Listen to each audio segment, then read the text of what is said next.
In this video, you will learn how to make your man love you the way you love him. So if you're in love with a man and you really want him to feel the same way and love you back, then this is a video for you. Don't go anywhere because we're starting right now. Hi everyone, I'm Dr. Antonio Borrello and I'm a psychologist and a relationship coach. This channel is all about helping you build great relationships so you can grow happy with the people you love.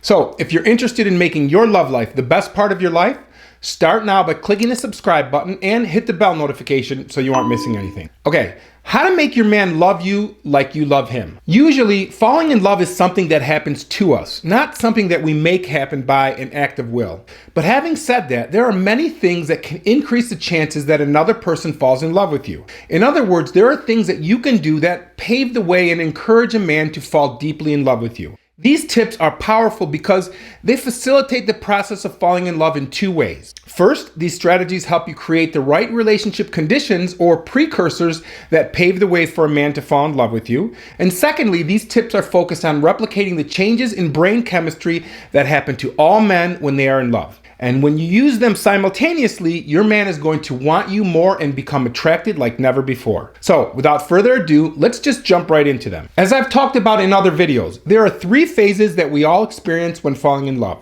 The first is the attraction phase, followed by the infatuation phase, and finally the attachment phase. I'm going to talk about each phase separately and explain how you can encourage the process of falling in love in each one. And for each of the phases, I'm going to explain what you can do to pave the way for him psychologically and physiologically by provoking the natural release of key neurotransmitters and hormones. Let's start with the attraction phase and getting his juices flowing. The first hormone that you want to trigger is adrenaline, also known as norepinephrine. You know that feeling you get when you're really attracted to someone or when you really like someone? Some people call it the butterflies. It's that nervous excitement, the jittery stomach, a racing heart.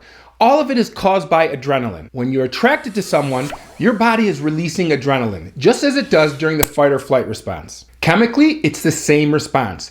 If you fear for your life, your body prepares you to fight or run away by releasing adrenaline. And adrenaline causes an increased heart rate, focused attention, and sweaty palms. It's that same wide-eyed electricity in your veins feeling that you get when you have the butterflies. And you can artificially trigger the fight or flight response by engaging in some adrenaline-provoking activity with the person you like. And when you do that, the arousal he feels can get transferred to you and the level of attraction he feels towards you increases. In other words, when you trigger your fight or flight response by engaging in thrilling activities together, your adrenaline increases, your heart races, your palms get sweaty, and all of those feelings cause what is known as a misattribution of attraction. The adrenaline high that you both experience gets associated with the other person, and your feelings of attraction and excitement about your partner increases as a result. The second important neurotransmitter in this phase is dopamine because it plays an important role in attraction. The process goes like this. When you see a person you're attracted to, dopamine levels in your brain instantly increase because you've detected something desirable in your environment. That hit of dopamine makes you become instantly more focused and excited. Well, guess what happens if you're able to artificially provoke an increase in your level of dopamine in the presence of another person? Yes, you become more attracted and start to enjoy and desire that person as a result. So, how do you provoke your brain to release dopamine? Well, as it turns out, engaging in challenging and novel activities affects the brain in much the same way that drugs do. That is, they trigger your brain to release the neurotransmitter dopamine. And when that happens, you associate those great feelings to the people that you're with. So, if you find ways of engaging your man in novel and challenging and exciting experiences with you, that will cause you both to have elevated dopamine levels and you'll feel closer and more attracted as a result. Remember these three words: novel, challenging, and exciting activities. All these new adventures will cause a surge in dopamine that will be associated with you, and that's a great thing. Now, on the psychological side of things, you can pave the way for love by being playful, but always leave him wanting more. Simply put, you've got to be that person that he wants to be with the most. So keep things light and fun. You have to rock his world in a way that no one else can and leave him wanting more. Leave him craving more. And the only person who can satisfy that craving and that need is you. So you must create that dynamic, that feeling that he can't get anywhere else. Every time he thinks of you, he's going to be thinking about the fun things. He's going to associate you with everything fun. And that's super attractive. And put limits on the length of time you spend with him in the beginning. Pace yourself and always leave him wanting more time with you. Now, let's talk about the second phase, the infatuation phase. Infatuation is a profound feeling of desire and obsessively strong admiration for someone. It is marked by a sense of excitement and euphoria, and it's often accompanied by lust and a feeling of newness and déjà vu at the same time. During the heart-pounding excitement of infatuation, your brain releases lots of phenylethylamine, or PEA. PEA functions like a natural amphetamine, which basically makes you really high on love. High levels of PEA promotes feelings of attraction, excitement, giddiness, and apprehension. So it makes sense that if you are able to raise a man's level of PEA in your presence, he's more likely to become infatuated with you. Now, as it turns out, PEA levels can be raised by certain psychoactive drugs and maybe by eating large amounts of chocolate. The chocolate part is still up for debate, but you can always try it. Just make sure it's dark chocolate with the highest percentage of cocoa you can find. However, there's another surefire way to stimulate PEA, and that is by prolonged eye contact. That's because prolonged eye contact is a powerful stimulator of affection and specifically PEA. I've talked about this on other videos, and you can look up studies about prolonged eye contact. But what you need to do is deliberately spend time gazing into his eyes. This isn't going to be difficult to do. You can even make a game out of it. Just remember, deliberate, close eye contact for 5 minutes.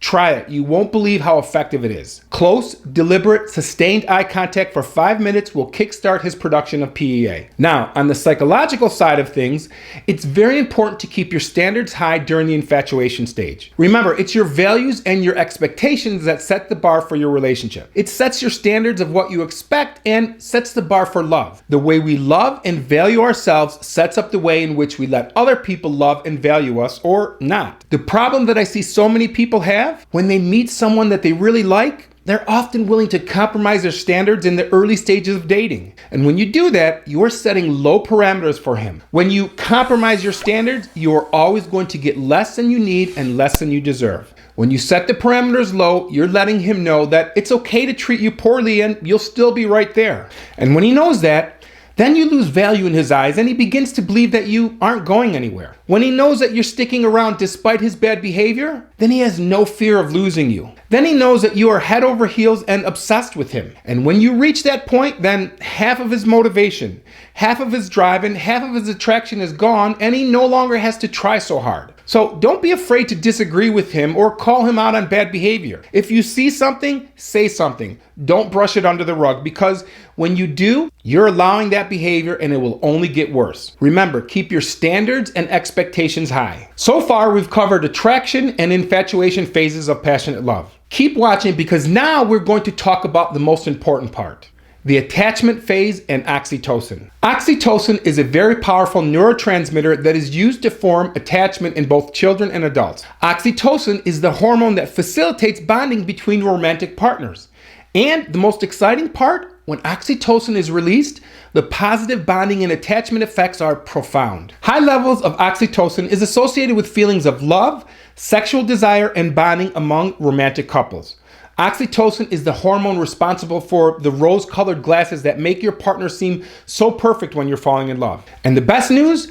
There are things that you can do to trigger the release of oxytocin in your man and facilitate and strengthen the attachment between both of you. So, what are the things that you can do to make sure you keep the oxytocin flowing? First, it's important to know that the amount of oxytocin in the brain changes moment to moment. That means keeping the oxytocin levels high is an ongoing process that should be repeated throughout the day. Fortunately, most of these tips are simple and even pleasurable, so they're easily adapted into your life. So, start with physical touch. The best way to stimulate his oxytocin production is through physical touch, like giving him a massage. Massage is one of the best ways to get oxytocin released into the body.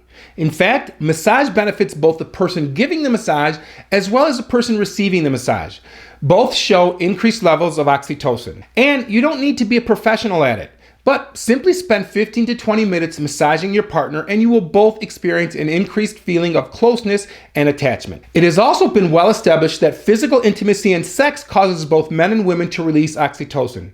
And as such, they are both more likely to develop a bond and become more attached. The more hugging and kissing and gazing into each other's eyes, the more oxytocin that is going to be released. So having those quickies with him probably isn't going to help much with the bonding process. Instead, make a deliberate attempt to hold off on the sex as long as you can and engage instead in other foreplay and lengthen your lovemaking session to include as much physical contact, hugging, kissing, and gazing into each other's eyes as possible. Now, on the psychological side of things, there are also things that you can do to pave the way for a man to become deeply attached to you. And that type of attachment starts when you are a person that he can trust.